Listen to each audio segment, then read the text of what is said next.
Welcome on board your lastminute.com London Eye River Cruise. The boat you are travelling on today is the Silver Bonito, which is operated by Wood's Silver Fleet. There are toilets located downstairs, situated at the back of the boat, near to where you entered. For the comfort of all our guests, we ask you to refrain from smoking or vaping on this cruise. Please switch your phones to silent and keep noise volume to a minimum. This is a safety announcement. This boat is licensed to carry 249 passengers. We maintain constant contact with Thames Navigation and the River Police at all times. This boat is equipped with a full complement of life jackets and life rafts. The life jackets are stowed underneath the fixed seating in the lower saloon and in a locker on the upper deck, clearly marked with a green sign. All exits are clearly marked. From the lower saloon, there are doors at both sides of the vessel, or you can exit through the sliding windows. The upper deck is easily accessible by steps either side of the lobby. In the unlikely event of an emergency, the captain will give you full instructions. The captain is located at the back of the boat on the upper deck. In order to keep their view of the river clear, please remain seated throughout the journey.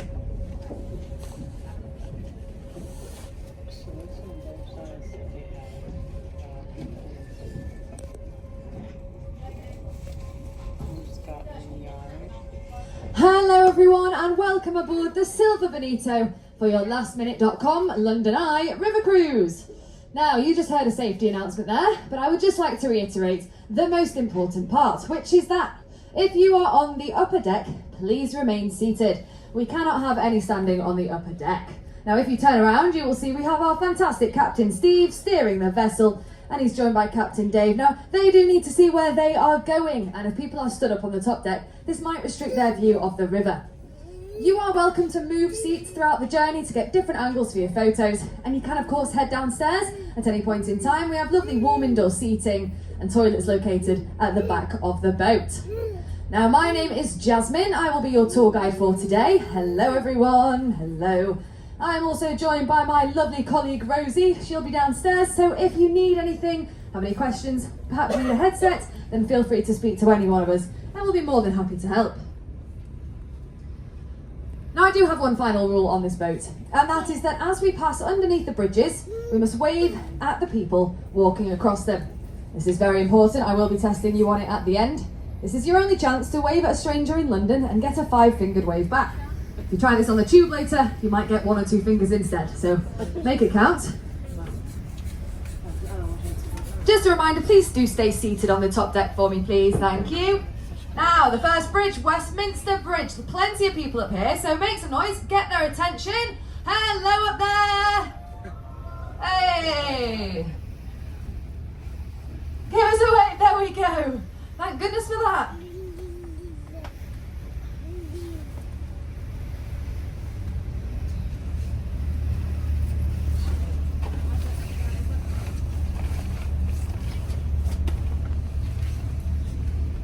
Now, on our right, we of course have the Houses of Parliament, or the New Palace of Westminster as it is formerly known.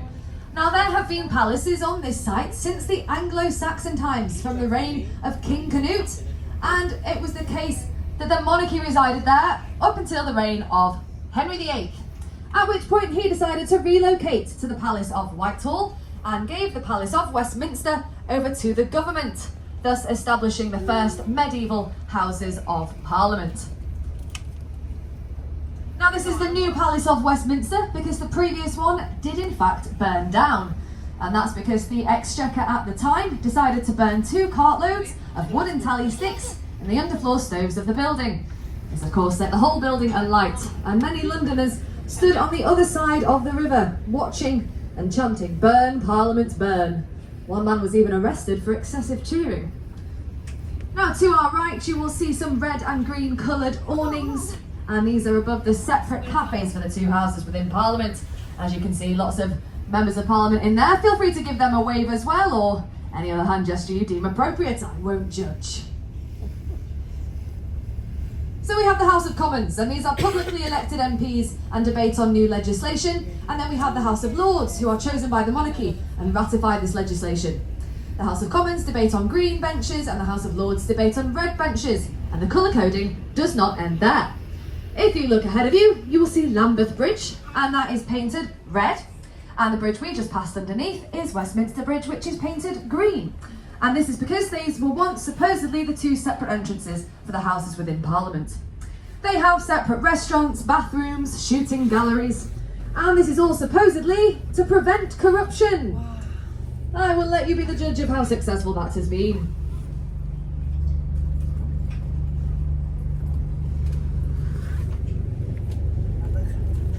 Now as we turn around, if you look to your left, you will see St Thomas's Hospital. This is perhaps most famous for being where Florence Nightingale did her revolutionary nursing, introducing the ward system during the Crimean War. The nurses there are named the Nightingales in her honour, and there is a museum dedicated to her at the bottom. So if you're looking for something to do, check that out. More recently, however, one of the famous names to have stayed overnight in that hospital is of course our ex-Prime Minister Boris Johnson, after his terrible hangover, his bad bout of COVID-19.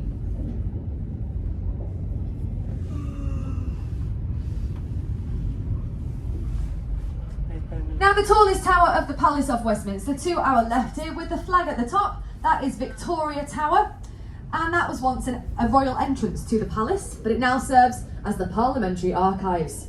We have written records of almost every law since 1400 stored within that tower. And it is where our ballot papers are stored after every general election. Now raise your hand if you think you can see Big Ben. I see a few hands. Well, I'm sorry to inform you, you definitely cannot see Big Ben. You might be able to hear him though. That big tall clock tower to our left is named the Elizabeth Tower. It was named this in 2012 to commemorate Queen Elizabeth II's Diamond Jubilee, 60 years on the throne. Before then, it was just called the Clock Tower, but the name Big Ben actually refers to the bell inside the tower. We think the name comes from Sir Benjamin Hall, who was Chief Commissioner of the works when it was being built. Apparently he was a very loud, round-shaped man, and seemingly not very kind to his workers, as they named their very loud, round-shaped bell after him. Hello!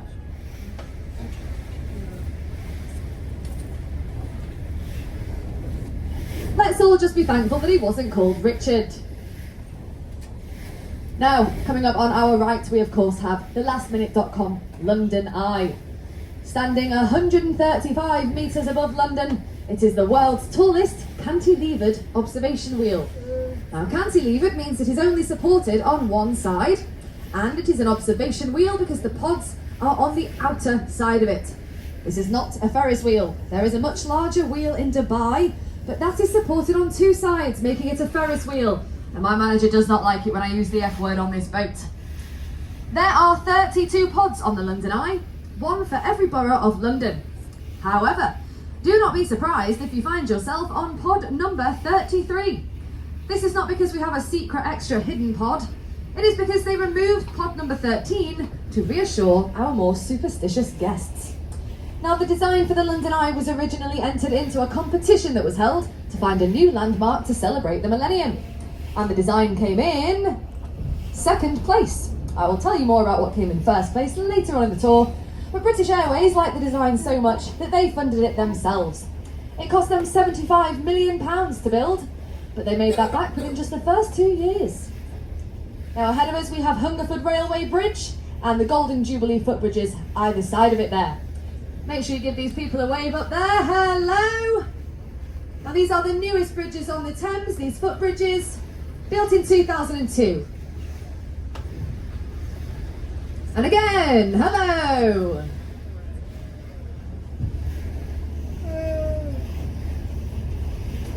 Now to our right, we have the South Bank Centre. This has its origins in the Festival of Britain of 1951, which was intended as a tonic to the nation after the Second World War. The main thing that remains from the festival is Royal Festival Hall to our right here. This houses an Art Deco concert hall, home to the London Philharmonic Orchestra. Also to our right we have the Queen Elizabeth Hall and the Purcell Room, and underneath there you may be able to see some graffiti. And that would be the UK's first ever skateboard park. It's called the Undercroft, it was built in the 1970s, and it still claims to be the home of British skateboarding. Also just underneath the bridge there on our right you will see the British Film Institute. Recently the Wonka premiere was held there. Lots of exciting things going on in the South Bank Centre. Hello! I left that one a bit late.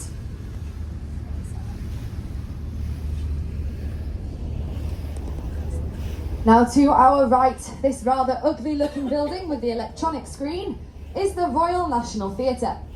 It is intended to be unattractive to the eye as it was built in the brutalist style of architecture. King Charles even once said that this building looks like the back end of a nuclear power station. But rest assured, it is home to 3 beautiful theatres on the inside, the largest being the Olivier Theatre, named after its first artistic director, Sir Laurence Olivier. I'd recommend a visit to the National Theatre, as you can see fantastic shows there, often before they get West End transfers, and at a fraction of the price. And if you are aged between 16 and 25, take a look at their website, as you might be able to get discounted tickets. And from personal experience, it's definitely worth it. Now coming up on our right, you will see a red brick building with white stripes and a tower at the top of it. You will not be surprised to learn that this once belonged to the company OXO, the company which makes stock cubes, which are still very popular today.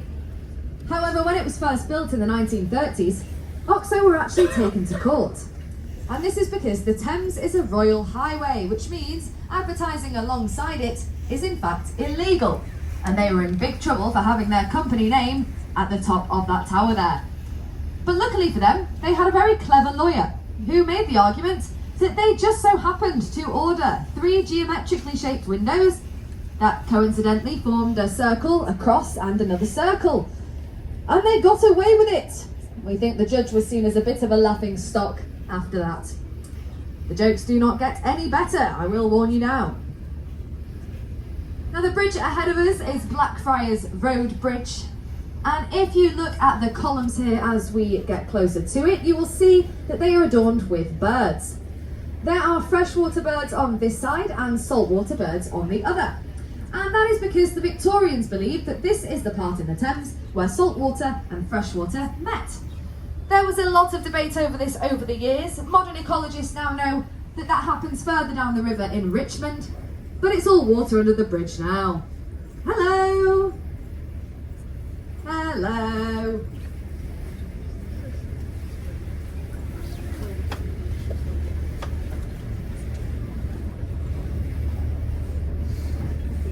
Either side of us here you may notice some mysterious red columns. I will explain their purpose on the return journey.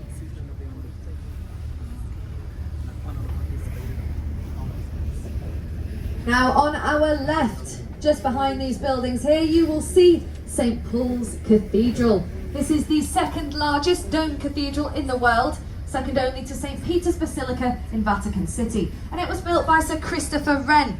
This is the 5th version of St. Paul's Cathedral, built just after the Great Fire of London in 1666. Now you may notice that there are no other taller buildings around it, and that is because an old law states that the dome of St. Paul's must be observable from 8 key points across the city. And if you look to the City of London School on our left here, you'll see that in the centre there is a large glass atrium, and it was built this way so that the dome of St. Paul's could be observed directly through the building from the river. Hello!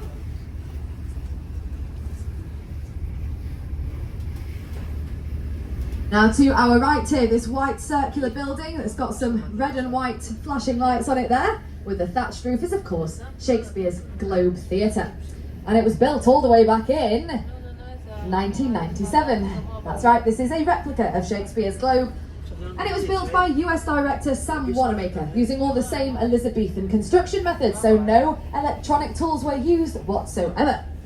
It is also the only thatched roof that you will see in London, as they were outlawed after the Great Fire. And for good reason, because the previous Globe burnt down. Before the Great Fire of London, though, it was during a production of Henry VIII when they decided to use a live cannon to replicate the sound of thunder. And the sparks from the cannon set fire to the roof. Now that show really did bring the house down. To our right here, you will see the Anchor Tavern, this building with the red windows. Now there has been a tavern, brewery or alehouse on that site for over 400 years. Many famous names have drank there. Charles Dickens was inspired by the spirits behind the bar, and Shakespeare himself drank there, before he was barred, that is.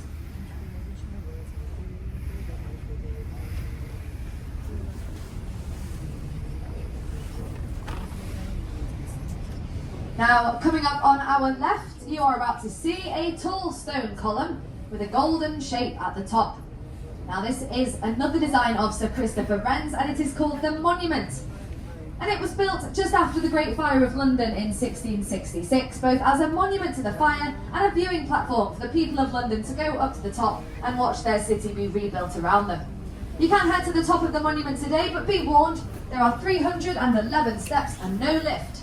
Although you do get a certificate at the end. Hello!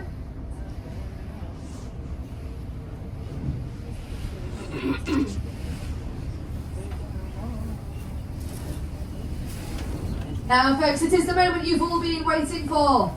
The magnificent, world-famous London Bridge is directly behind you. That's right, the bridge we just sailed through is London Bridge, and the bridge ahead of us is Tower Bridge.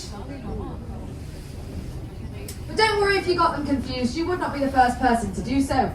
If you search London Bridge into Google, it will just show you pictures of Tower Bridge. And if anyone can remember the 2006 hit single by Fergie of the Black Eyed Peas, entitled London Bridge, well, in the music video, she's indeed twerking away in front of Tower Bridge, naughty Fergie. Now at this point, I will just remind everyone on the top deck to please remain seated whilst taking your photos. Everyone wants their pictures, but no one wants a picture of the back of your head.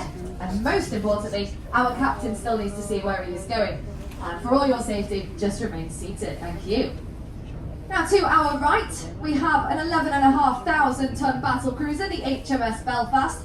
This was built in the same shipyard as the Titanic, but it has, of course, had a much more successful history. It helped to sink Hitler's favourite ship, the Scharnhorst, and fired some of the first shots in the Normandy D-Day landings. In 1963, the government wanted to turn it into scrap, but the Imperial War Museum offered to buy it instead. And they offered a whopping sum of £1. And they were successful in their bid, so it now stands as a floating naval museum. Now to our left, we of course have the Tower of London. Those four turrets in the centre, that was what was built originally by William the Conqueror in 1066 when he first invaded England. And the rest of the tower was built by his son, William II, in 1100. And it has had many functions since then, but I will tell you more about those later because, of course, ahead of us, we have the magnificent Tower Bridge. Now, this is a bascular bridge, which means that it opens up in the centre to allow ships to pass through.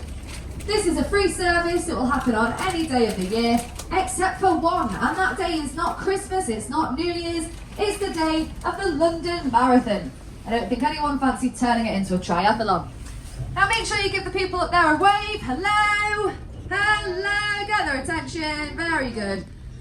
Now I'm happy to inform you all, there's an old Edwardian sailing legend that says, if you wave at the people on Tower Bridge and get a wave back, then you get 5 years good luck. So well done everyone. You can all go and buy your lottery tickets after the tour. Now we are now entering the Old Port of London. This was once one of the busiest river ports in the world. And it is said that you could go from one side of the river to the other, stepping from boat to boat, without even getting your toes wet. Nowadays, of course, all of these warehouses have been converted into luxury apartments. To our right, we have Butler's Wharf and the Old Spice building. Single bedroom apartments in Butler's Wharf will cost you around £3.5 million. If you're currently looking to buy one of those, my name's Jasmine and I'm looking for friends. And as we turn around, you will get your postcard photos of Tower Bridge. I do have a favourite story about Tower Bridge, and it concerns a man named Albert Gunther, who on a very foggy day in London in the 1950s was driving his double-decker red bus across the bridge, and he did not see the traffic signal telling him to stop. So as he approached the centre, he realised it was rising beneath him. He had to make a split-second choice. Does he try and come to a stop, or does he speed up and try and get to the other side? And he chose the latter. He sped up, bridged the 12-foot gap, saving the lives of all the passengers on board. He was then regarded as a hero, and one of the passengers was even getting married later on in the year, and they made him best man at their wedding. He even drove the bride to the church in that very same double-decker red bus, just like the ones you can see on the bridge now.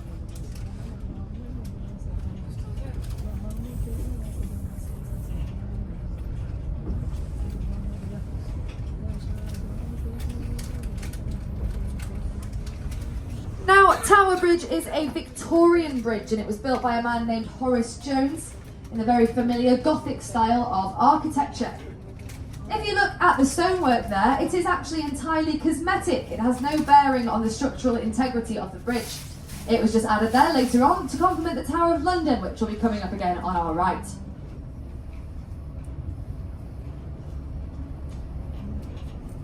The metal framework of the bridge was not always painted the colours you see today. They were originally painted brown after Queen Victoria's favourite food, which was chocolate. Thankfully, Queen Elizabeth II painted it the more attractive red, white and blue that we see today.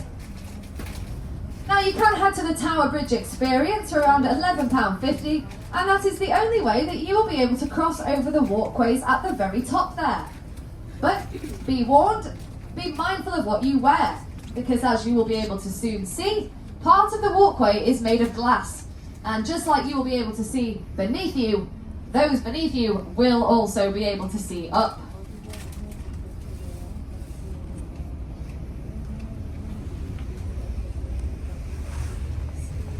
And maybe we can get some more good luck. Hello!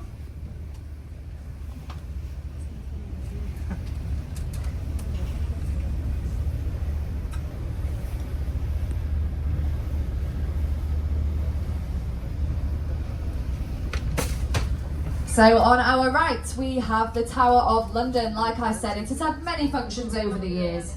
It has been a palace, an armoury, a royal mint. It was even a zoo at one point, but most notoriously, a place of imprisonment, torture and execution. If you look to your right, you will see the words "Entry to the Traitors' Gate" over an old bricked-up tunnel. It is through here that prisoners would be taken to await their gruesome fate. Now, the likes of Henry VIII's wives, Anne Boleyn and Catherine Howard, were executed within those grounds, as well as England's shortest reigning Queen, Lady Jane Grey, who reigned for only 6 days. And of course, the man who tried to blow up Parliament, Guy Fawkes, was executed within that tower. It was only very important people who were executed within the tower itself. Regular people like you and I would be executed just outside on Tower Hill in front of a public crowd. Now, we have had public executions in London until 1868, and that is actually after the invention of the London Underground, which means there was a short window of history where you could go out to see a live execution and get there via the Bakerloo line. Imagine the posters for that along the escalator. Now you can of course head to the Tower of London today, and that's where you'll be able to see the Crown Jewels. And these are guarded by the Yeoman Warders, or the Beefeaters as they are commonly known. Now if you ask nicely enough, one of the Beefeaters might just give you a free tour, and they'd be the best people to do so, because they live and work inside the tower's grounds. If you do receive a tour from them, however, make sure to give them a tip, as apparently if you tip any London tour guide, you get 10 years good luck. Can you believe that? What a coincidence. Now, on our left here, you will see the tallest building in Western Europe. That is Renzo Piano's The Shard. It was built in 2012. It is 309 metres tall, which is actually as tall as UK aviation laws will allow. Any taller, and it would interfere with air traffic. It is home to the 5-star Shangri-La Hotel, 5-star restaurants, luxury apartments which will cost you around £50 million, and of course, a viewing platform at the top. Now, if you look to your right, you will see some of our other famous skyscrapers. You can just about see the tip of the gherkin. We have the scalpel, the cheese grater. I'm sure you can figure out which one's which. And the big one at the front is the walkie-talkie.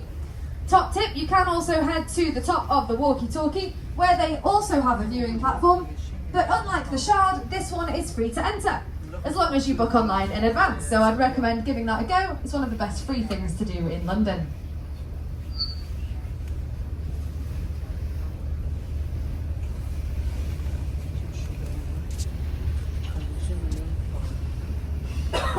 And ahead of us, we of course have London Bridge yet again. This is one of many versions of London Bridge from over the years. As like the nursery rhyme says, it does keep falling down. The first London Bridge was built by the Romans in 50 AD. We then had the more permanent medieval structure. This would have been the only bridge to cross the Thames in London at the time, so it was very highly populated. There are 7-storey buildings along the top of it and heads on spikes at its southern gatehouse. Famously, William Wallace's head was displayed on London Bridge to warn against any intruders or criminals. Now, this version was built in the 60s and it came after the Victorian London Bridge. And you can still cross the Victorian London Bridge, but not in London, not even in the UK. You would have to go all the way to Lake Havasu in Arizona. An American man named Robert P. McCulloch had it shipped over to his golf course there, where it is now the second most popular tourist attraction in Arizona after the Grand Canyon. Hello on London Bridge! Hello! Everyone's on their way home from work.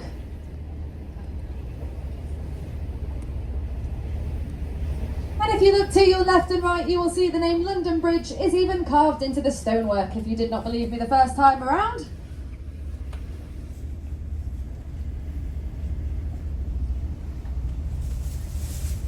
Now, on our left, just to the left of Pickford's Wharf there, you will see a real-life pirate ship. Well, kind of. You will see a replica of Francis Drake's Golden Hind. Back in the 16th century, Francis Drake set sail from Plymouth and became the first Englishman to circumnavigate the globe. He kind of did this by accident, however. His intention was to steal gold from Spanish ships returning from South America, and he did not fancy crossing them twice, so he just kept going in a straight line until he ended up back in England. When he returned, he had stolen enough gold to pay off England's foreign debts 3 times over. And how did we punish him for this terrible piracy? Well, we did not. Queen Elizabeth I was thrilled with the amount of gold he had brought back, and instead she gave him a knighthood and lots of land. Just goes to show, kids, that sometimes crime does pay if you're friends with the aristocracy. Now, this bridge ahead of us is Cannon Street Railway Bridge. It's not very exciting, it's just a bridge. But if you look to your right, you'll see that underneath it, there is in fact a sauna. You can see someone in there now. We have had some very interesting sights in there. I don't think they always realise that you can see in as well. I hope he's enjoying his yoga.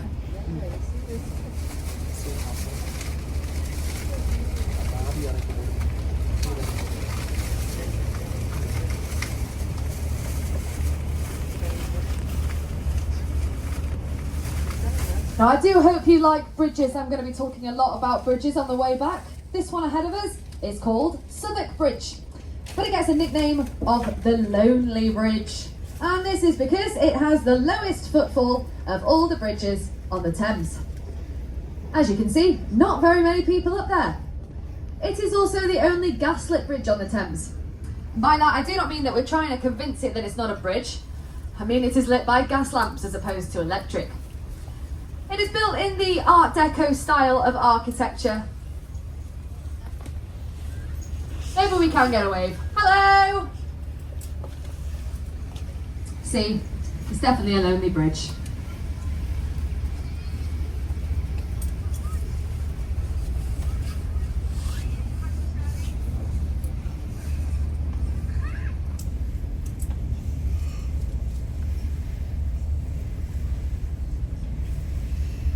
Now, ahead of us, we have Millennium Bridge. And this is the design that won the competition that the London Eye was entered for. But this one also has a nickname, which is the Wibbly Wobbly Bridge. And this is because when it was first built back in June 2000, when it first opened, 160,000 people crossed the bridge and they all noticed a severe wobble. People were falling over, they were throwing up over the side, it was carnage, and it had to be closed down after just 3 days. They then flew in engineers from all over the world, even engineers from NASA, and they installed 91 earthquake dampers underneath the bridge. It was then safe to reopen 2 years later. But of course, they're never going to live that down. We're still going to call it the Wobbly Bridge. Now, the man who designed it is called Norman Foster, and he was not from London, he was from the north, like me. And when he was interviewed live on TV about his Wobbly Bridge, he simply said, "There's nothing wrong with my bridge, it's just the way you Londoners walk. You march everywhere." Well, no comment from me except to say that the bridge did recently undergo a bit of reconstruction because the wobble started to come back. So maybe Londoners were marching over it too much. Hello, Millennium Bridge! Hello! There we go. It's always a friendly bridge, that one. Now, if you look to your left, you will see that Millennium Bridge leads directly to the Tate Modern Art Gallery. Hello! This was once the old Bankside Power Station, hence the very tall chimney, before they realised how much pollution it was causing. And then it was converted into the largest collection of international modern art in the world. And it is free to enter, so I'd recommend a visit. And even if modern art is not really your thing, there is a cocktail bar at the top. So maybe after a few cocktails, the art will really start to speak to you. Now, if you look ahead of us a bit to your left there, you will see a very tall, very shiny, very curvy building. This is number 1 Blackfriars, and it is one of the newest additions to our skyline, which means that we are yet to give it a real nickname. A few have been suggested. We have the Cocktail Shaker, the Baby Bump, the Boomerang, or perhaps most popular, the Kim Kardashian. I'll let you make your own assumptions as to why that is. The bridge ahead of us is Blackfriars Railway Bridge, and this is the only railway station to completely span the Thames, with entrances on either side that have separate postcodes. It is also covered in solar panels along the top there. So on a sunny day in London, it is entirely solar powered. The other 364 days of the year, it is not. Now, you may recognise this bridge from one of the latest Mission Impossible films. Tom Cruise ran all the way over those solar panels.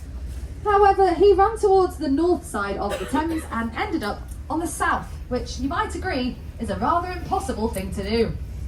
I guess we have to suspend our disbelief now and then.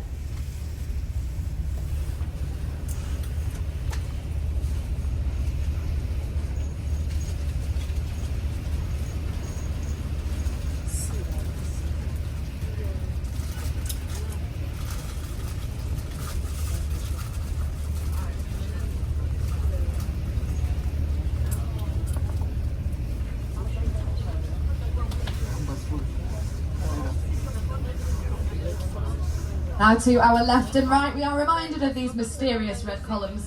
I will explain why they are here once we pass underneath Blackfriars Bridge.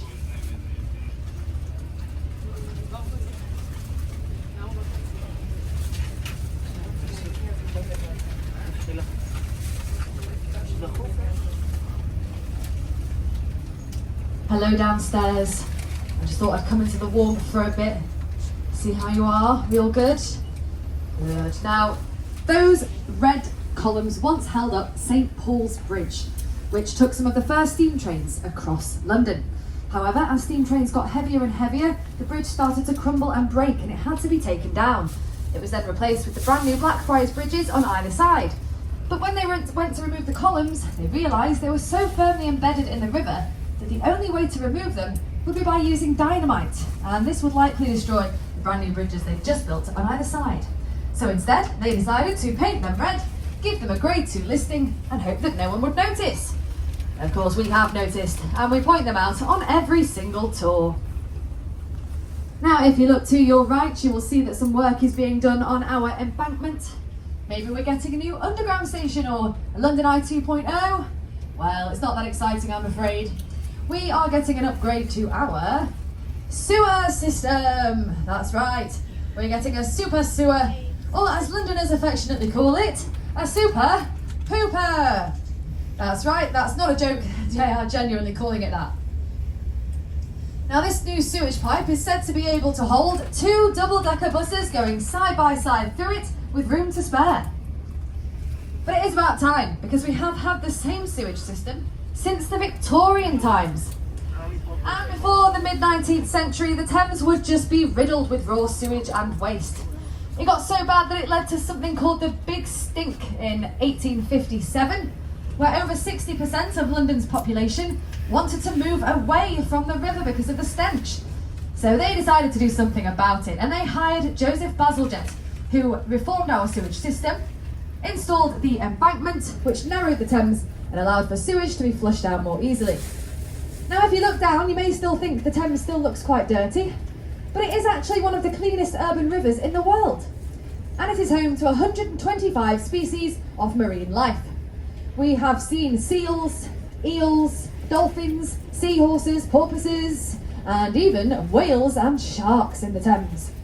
We have seen the taupe shark, which can grow up to 6 foot in length, and the spur dog, which is known to be venomous.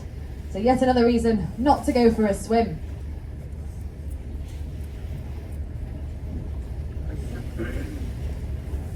The reason the Thames still has this lovely brown colour is because it is tidal, which means that the current is constantly churning up the sediment underneath. Now, if you look to your right, along the walls of the embankments, you might just be able to make out some little green lion heads with rings in their mouths underneath the lamppost there. Now, these are all along the sides of the Thames, as they are old Victorian mooring points, places to tie up your boat. But they also serve as an early flood detection system, with a rhyme that goes like this. If the lions are drinking, London is sinking. If the water's up to their mains, London is going down the drains. And if the lions are ducked, well, London is flooded. Now, to our right, you will see a white building with a little green dome and a flag at the top. That is Somerset House. It is home to the Courtauld Institute of Art. There you'll find the works of such as Renoir, Monet, Van Gogh, among many others. There is also an ice rink there for the Christmas period. I think tickets are about £25 with some discounts for OAPs and students, so definitely check that out if you're looking for something Christmassy to do whilst you're here. It was, however, once an office for births, marriages and deaths to be recorded, which earned it the nickname of the Hatcham, Matcham and Dispatcham office. Now back to bridges. This bridge ahead of us is Waterloo Bridge, and it gets the nickname of the Ladies' Bridge, this is because when it was first built during the Second World War, most of the men were of course away fighting, so it was the ladies that built this bridge. It also happens to be the only bridge on the Thames to have been built on time and under budget. I'll let you draw your own conclusions there. Hello on Waterloo Bridge! Hello! Yay!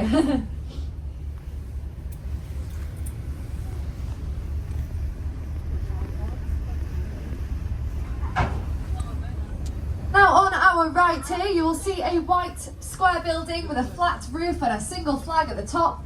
That is the world famous Savoy Hotel, and it was built in 1881. Many famous names have stayed there, from Marilyn Monroe and Charlie Chaplin to Taylor Swift and Justin Bieber. The most expensive rooms at the Savoy are in the Royal Suite, and these will cost you £18,000 per night with a 3-night minimum stay. Included in that price, you will get your own hand-stitched mattress, butler service, and even your own personal therapist. Well, if you're spending that much money on a hotel room, I do think you need a therapist. Now to our right, this tall stone obelisk is probably the oldest thing that you will see today. It predates London itself even. It's over 3,500 years old. That is Cleopatra's Needle, and it was given to us as a gift after our help during the Battle of the Nile. That's right, this is a gift. It's probably the only piece of Egyptology in London that we did not steal. But the Victorians did not quite install it correctly. If you look at the sphinxes on either side, they are facing inwards, but they should be facing outwards to protect the needle from any danger. Now ahead of us, we of course have the Hungerford Railway Bridge and the Golden Jubilee footbridges yet again. These are your last few chances to wave at a stranger in London and get a nice friendly wave back. So make the most of it. We'll also say that this is the point in the tour when the toilets on board are closed. So if you need the toilet when you get off the boat, just head to the free ones in the London Eye ticket office, just over the bridge. Hello up there! Hello!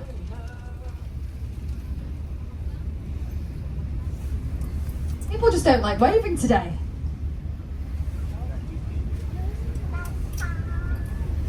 Let's see if we can get a wave. Hello! Hello up there! Yay! There we go. Good effort, guys.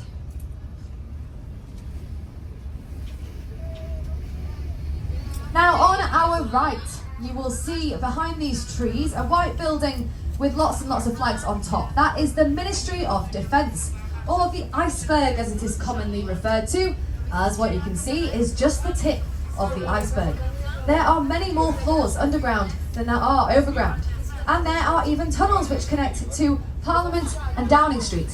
So in the event of nuclear attack, all of our politicians will be safe and sound in a bunker underneath the Ministry of Defence. The rest of us can go for a drink on the pub on the Thames instead. Now when the London Eye was first being built, the Ministry of Defence actually took them to court. They argued that a spy might try and go on the London Eye, go all the way to the top there, and using a telescope, try and spy on important documents through the windows of the Ministry of Defence. This was not a very long court case. The judge simply said to them, "You are literally the Ministry of Defence. Buy some curtains." And they did. Case and curtains closed. Now, as we approach the pier, we do have a few more minutes before we will be ready to disembark, so do remain seated. And I'll take some time to talk to you about what we have to your left here. So, next to the London Eye, lit up in lots of nice colours there, is County Hall. This was once home to the Greater London Council before it was disbanded in the 80s, and it is now home to Merlin Entertainments. There you will find the London Dungeon, Shrek's Adventure, the Sea Life Aquarium, and of course, the London Eye ticket office.